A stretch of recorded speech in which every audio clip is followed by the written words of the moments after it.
सिद्धि की शादी के बाद वो ससुराल चली जाती है। पीछे रह जाती है भाभी रानी। सिद्धि के ससुराल जाते ही भाभी कहती है, अरे वाह जी वाह, सारे कपड़े मेरे। हाय रे पैंट, अरे वाह वाह, मजा आ जाएगा। अरे ये सिद्धि की अलमारी के सामने खड़े होकर क्या बड़बड़ा रही है? जाकर देख मेहमानों को विदाई की मिठाई मिली कि नहीं। अब हाँ माँ जी, क्यों नहीं, लेकिन पहले कपड़े तो बदल लूं। अब रानी आ जाती है सिद्धि के उन कपड़ों में जो वो ससुराल जाने से पहले घर छोड़ जाती है। अरे रानी, कुछ दिन रुक जाती। अरे ये तो सिद्धि बिटिया को मैंने ही दिया था, बड़ा ही फबता था उस पर, तुझ पर तो कुछ खास नहीं लग रहा। अब वो ना मेरे सारे कपड़े गीले थे तो सोचा पहन लूं। वैसे भी सिद्धि को कौन सा भी पुराने आउटडेटेड कपड़ों को पहनना है। वैसे भी ये सूट तो मैंने तभी पहना था, वैसे खास है भी नहीं ये। हाँ ठीक है, लेकिन ना मेरी सिद्धि पर तो जमता था। सारे मेहमान चले जाते हैं और सिद्धि ससुराल से मायके पहली बार आती है। अपना घर, अपना कमरा, अपनी अलमारी। ये बोलकर जैसे ही सिद्धि अलमारी खोलती है तो सामने उसके कपड़ों की जगह कुछ और ही रखा होता है। ओ माँ, जरा कमरे में तो आना। सास और रानी वहां पहुंच जाते हैं। रानी ने पहनी होती है सिद्धि की जींस और टी शर्ट। अरे भाभी, ये क्या? ये तो मेरी बड़ी ही महंगी टी शर्ट है, इसे आपने घर में क्यों पहनी है? अरे बहुत मिलती है दीदी ये चौक की मार्केट में, 150 में। ओ भाभी प्लीज, ये एरोपोस्टल है, 2000 की एक टी शर्ट। ओहो, 2000 में तो दीदी 4 साड़ी आ जाए। अब क्या बोलूं? भाभी, ये मेरी अलमारी में छोटू के कपड़े, तो मेरे कपड़े कहाँ हैं? मेरी अलमारी में?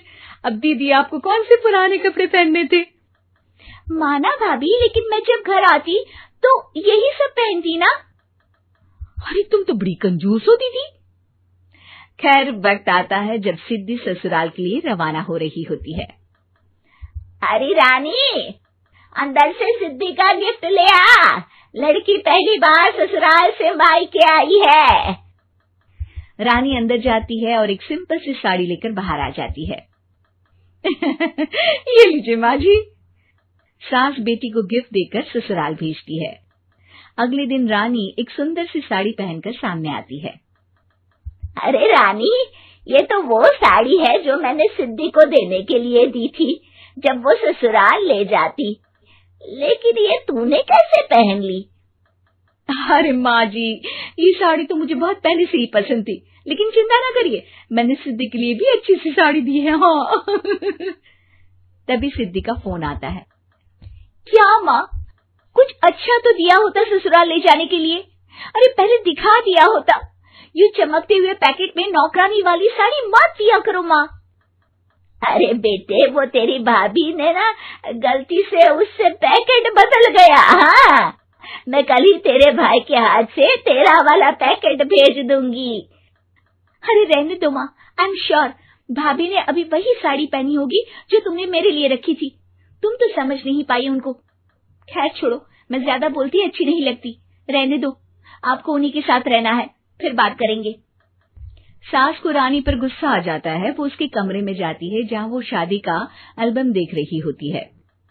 रानी, मार्केट जाकर एक ऐसी ही साड़ी लेकर आ, कल प्रतीक जाकर सिद्धि के घर दे आएगा। अरे क्यों माँ जी, कितनी साड़ी देनी है दीदी को? यहाँ कोई सेल लगी है क्या? अरे चुप कर, मेरे बेटी के हिस्से की साड़ी खुद पहन ली, अब ज्यादा ज्ञान बांट रही है। एक दिन सिद्धि का फोन आता है। माँ, मेरी सास ने आप सबको खाने पर बुलाया है। सारे लोग सिद्धि के ससुराल पहुँचते हैं। खाना खाकर वो लोग निकल रहे होते हैं कि सिद्धि की सास सभी को गिफ्ट देती है।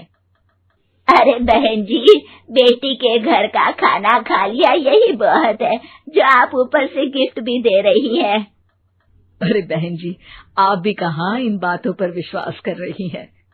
सास सभी को गिफ्ट देती है, लेकिन रानी को जो साड़ी देती है वो अजीब सी हरे रंग की लाल रंग के बड़ी छाप वाली होती है। अरे छी छी, ये कौन पहनेगा?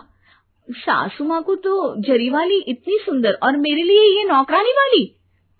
अरे भाभी, दरअसल मैं जब भी घर आती थी आप वापसी में ऐसी ही साड़ी देती थी ना, तो माँ ने सोचा कि आपको आपकी पसंद की ही साड़ी क्यों ना दी जाए।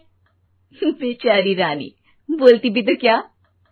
सिद्धि और सास रानी का चेहरा देखकर हंसने लगती है, तो रानी समझ जाती है कि अपने ही बिछाए जाल में वो फंस चुकी है।